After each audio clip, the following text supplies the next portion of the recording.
শ্ৰীভূমি জিলাৰ সোৱাটিকাত ড্ৰাগছ বেপাৰীক কবৰ দিবলৈ দিয়া নহব ড্ৰাগছ সেৱনকাৰীকো কবৰ দিবলৈ দিয়া নহব শ্ৰীভূমিৰ সোৱাটিকাত ড্ৰাগছৰ বিৰুদ্ধে সিদ্ধান্ত লৈ ঘোষণা মছজিদ কমিটিৰ স্থানীয় সকলো মছজিদত ওলমাই দিয়া হৈছে জাননী আৰু জিলাখনত আৰক্ষীয়ে নিচাযুক্ত সামগ্ৰীৰ বিৰুদ্ধে অভিযান চলাইছে ঠিকে কিন্তু একাংশই নিচাৰ অবাধ বেহা অব্যাহত ৰাখিছে হে এবাৰ মছজিদ কমিটিয়ে গুৰুত্বপূৰ্ণ সিদ্ধান্ত লৈছে সুদ লৈ টকা ধাৰে দিয়া লোকৰ বিৰুদ্ধেও একেই ব্যৱস্থা গ্ৰহণ কৰা হ'ব আৰু শ্ৰীভূমিত কবৰ নিদিয়ে ড্ৰাগছ বেপাৰীক মছজিদ কমিটিৰ সমগীয়া এই সিদ্ধান্ত আমাৰ সতীৰ্থ সাংবাদিক কৰিমগঞ্জৰ শীৰ্ষেন্দু সিৰ এক প্ৰতিবেদন তেওঁ ইতিমধ্যে যুগুতাইছে সেই প্ৰতিবেদন আপোনালোকলৈ আগবঢ়াইছো হয় দেশত বৃদ্ধি পাইছে ড্ৰাগছৰ বেহা কেন্দ্ৰ কৰি সমাজখন নষ্ট হ'ব ধৰিছে সমাজৰ যিসকল শুভবুদ্ধি সম্পন্ন লোক আছিলে এইসকলে বহুতখিনিত ইয়াৰ প্ৰতিৰোধ গঢ়ি তুলিছে কিন্তু যিসকল ড্ৰাগছ বেপাৰী এইসকলক কৰাৰুদ্ধ কৰিব পৰা নাই যদিও আৰক্ষী প্ৰশাসনৰ ফালৰ পৰা এইখন শ্ৰীভূমি জিলাত বাৰংবাৰ বহু লোকক গ্ৰেফতাৰ কৰা হৈছে ড্ৰাগছৰ সৈতে কিন্তু ইয়াৰ পাছতো এই যে ড্ৰাগছৰ বেহা ইয়া চলি গৈছে যদিও ইয়া চোৰাং বেপাৰীসকলে মিজোৰাম বা আন ঠাইৰ পৰা এই ড্ৰাগছ লৈ আহে আৰু ইয়া কিন্তু বিক্ৰী কৰে আমাৰ এইখন জিলাতে ফলতে বাৰংবাৰ সমস্যাৰ সন্মুখীন হ'ব লগা হৈছে বা আনকি সৰু সৰু ল'ৰা ছোৱালীও বৰ্তমান সময়ত ড্ৰাগছ মদৰ দৰে বিভিন্ন যি সমাজ নষ্ট কৰাৰ যিসকল সামগ্ৰী আছে ইয়া খোৱা আৰম্ভ কৰিছে এই ড্ৰাগছ বা হিৰ'ইন খোৱাৰ পাছত বহু পৰিয়ালে নিজৰ লোকসকলক হেৰুৱাইছে এইখন হৈছে সোৱাটিকৰ এখন মছজিদ আৰু মছজিদ কমিটিয়ে সিদ্ধান্ত লৈছে এই অঞ্চলত যিসকল লোক থাকিব আৰু এইসকলে যদি ড্ৰাগছ সুদৰ ব্যৱসা আনকি আন অসামাজিক কামৰ সৈতে জড়িত থাকে তেনেহ'লে সোৱাটিকৰ এলেকাত এই যিসকল লোকৰ মৃত্যু যদি হয় তেনেহ'লে ইয়াৰ কবৰ দিয়া নহ'ব কেমেৰা পাৰ্চন প্ৰদীপে দেখুৱাই আছে এনেদৰে মছজিদ কমিটিৰ লোকসকলে সাইনবোৰ্ড আঁৰি দিছে আৰু সাইনবোৰ্ডত লিখি থোৱা আছে কেনেদৰে লোকসকলে যদি এই পশ্চিম কালিচাইল সোৱাটিকৰ কবৰস্থানৰ মছজিদ কমিটিৰ উপদেষ্টা কমিটিয়ে সিদ্ধান্ত গ্ৰহণ কৰিছে মাদক দ্ৰব্য ড্ৰাগছ হেৰ'ইন আদিৰ পৰা টেবলেট মদ্যপান বা গাঞ্জা যদি কোনোবা লোক বা পৰিয়ালৰ লোকে আচলতে আমি যেতিয়া অসামাজিক কামত লিপ্ত হওঁ তেতিয়া পৰিয়ালৰ লোকে এইবিলাক মাত নামাতে আৰু সেইকাৰণে কিন্তু দেখিব পোৱা যায় যে এইখিনি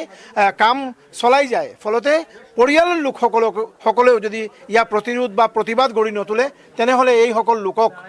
দাফন কৰা অৰ্থাৎ কবৰ কৰিবলৈ দিয়া নহ'ব ইয়াই কিন্তু ইয়াতে লিখি থোৱা হৈছে যথেষ্টখিনি লোক ইয়াতে আহি উপস্থিত হৈছে মই পোনে গৈ দুই এজনৰ সৈতে জানিম আৰু কথা পাতিম এই যিসকলে তেখেতসকলে কেনেদৰে এই সিদ্ধান্ত লৈছে বৰ্তমান সময়ত কিন্তু এই সিদ্ধান্তবিলাক ল'বলৈ নাহে বা আচলতে যেনেদৰে ড্ৰাগছৰ বেপাৰ কৰি বহু লোক যথেষ্টখিনি বিত্তবান হৈ উঠিছে কিন্তু তেখেতসকলে এবাৰো চিন্তা কৰা নাই এনেদৰে সমাজখন যদি নষ্ট হৈ যায় তেনেহ'লে তেওঁৰ যিজনে ড্ৰাগছৰ বেহাৰ সৈতে জড়িত হৈ আছে তেখেতসকলেও হয়তো কিজানি তেওঁৰ পৰিয়ালৰ লোকেও যে ড্ৰাগছ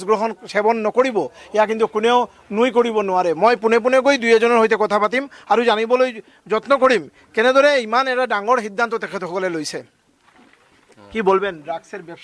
ব্যাপার হচ্ছে প্রশাসনে তো অনেক চেষ্টা করডা ড্রাগস দমন করার লাগে কিন্তু আমরা দেখলাম যদি আমরা সামাজিকভাবে এগুলো দমন করার যদি আমরা সমাজের মানুষের যদি আমরা চেষ্টা না করি তাহলে বর্তমানে যে আমরা অঞ্চল ড্রাগস ব্যবসা এবং শ্রবণ দুয়োটাই বাড়িয়ে যাচ্ছে এর লাগে এই কারণে আমরা মসজিদ কমিটি এবং উপদেষ্টা কমিটি মিলিয়া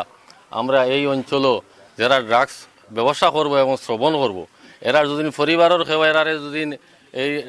বিরত রাখার চেষ্টা না করে গতিকে এরা খেউরে আমরা খবরস্থ করা বা দফন করা থেকে আমরা বিরত থাকবো এই বলি আমরা সিদ্ধান্ত গ্রহণ করছি ঠিক আছে এটাই আমরা যে আমরা গ্রামের মধ্যে বিভিন্ন ধরনের কার্যকলাপ চলে ড্রাগস হিরোইন ইয়াবা সুদ মদ গাঞ্জা বিভিন্ন অসামাজিক কামে যারা লিপ্ত আছে আমরা পুরা মহল্লার মানুষ একটা সিদ্ধান্ত নিছে যে এইগুলো মানুষরে এইগুলোর পরিবার পরিজনরে যাতে আমরা খবরস্থ বা খবর দেওয়া হইতো না এটা আমরা পুরা গ্রামে একটা সিদ্ধান্ত নিছে আর করিমগঞ্জ পুলিশে আসাম পুলিশে যতটুকু চেষ্টা নেয় এই ব্যাপার নিয়ে ড্রাগসের ব্যাপার নিয়ে আমরা যথেষ্ট এরারে আমরা ধন্যবাদ জানাই আরও এরা আগে আরও বেশি করে কাম করে যাইতো ইতা আমরা যে সমাজও ছোটো বাচ্চা এখন ড্রাগস খাওয়া শুরু করছেন ছোট ছোট বাচ্চা কিন্তু এখন ড্রাগস আনিয়ে ব্যবসা করা শুরু করছে। আমরা দেখছি পুরা মহল্লা ওটা আমার মধ্যে আইছে যে আমরা সামাজিকভাবে যদি কোনো স্টেপ না নেই তাহলে জেলা খাম পাড়ে পুলিশে তখন পারের করে, এর বাদেও কিছু গ্রামের মধ্যে লুকাই লুকাই কারবার করে। তো এইগুলা করতে আমরা যদি সমাজের কিছু মানছে, কিছু সংখ্যক মানছে যদি এরা স্টেপ না নেই আমরা সমাজটা ধ্বংস হয়ে যায়। এর লাগে আমরা মসজিদ কমিটি, আমরা পুরা সোয়াটিগড় খানিসাইল সোয়াটিগড় গ্রামের পুরা হামসায় আমরা একটা স্টেপ নিছি। স্টেপটা আমরা যাতে ওটা প্রচার হইয়া যে ডরাইয়া যদি বাদ দিলায়, আমরা যে মূল উদ্দেশ্য হইলে এরা আমরা বিপদে দিলা কিছু না, হ্যাঁ ডরাইয়া যদি বাদ দিলায় তো ওটার উপরে আমরা সন্তুষ্ট। আর আমরা তো ময়মুরব্বী আছেন সবরও এক সিদ্ধান্ত, আমরা যে যুবকলের যে সিদ্ধান্ত ময়মুরব্বীরও সেম সিদ্ধান্ত যে কোনো অবৈধ সম্পর্কের জন্য জড়িত থাকে তারা সেম স্টেপ নেব এইবুলি আমার বক্তব্য শেষ। আচলতে মানুহ যেতিয়া জন্ম হয় তেওঁ মানুহৰ মৃত্যু হয়, এয়াই চবে গম পায়। আৰু ইয়াই কিন্তু প্ৰকৃত সত্য। মানুহৰ মৃত্যু হ'লে নিজৰ ওচৰ চুবুৰীয়া অঞ্চলত তেওঁৰ মৃতদেহটো সৎকাৰ কৰা হ'ব, ইয়াও হৈছে এটা ধাৰণা। বা এনেদৰে সমাজ ব্যৱস্থাত এনেদৰে চলাই যোৱা হৈছে সমাজ ব্যৱস্থাখন। আৰু প্ৰকৃতপক্ষে এজন লোকৰ মৃত্যুৰ পাছত যদি তেওঁক কবৰ দিয়া নহয়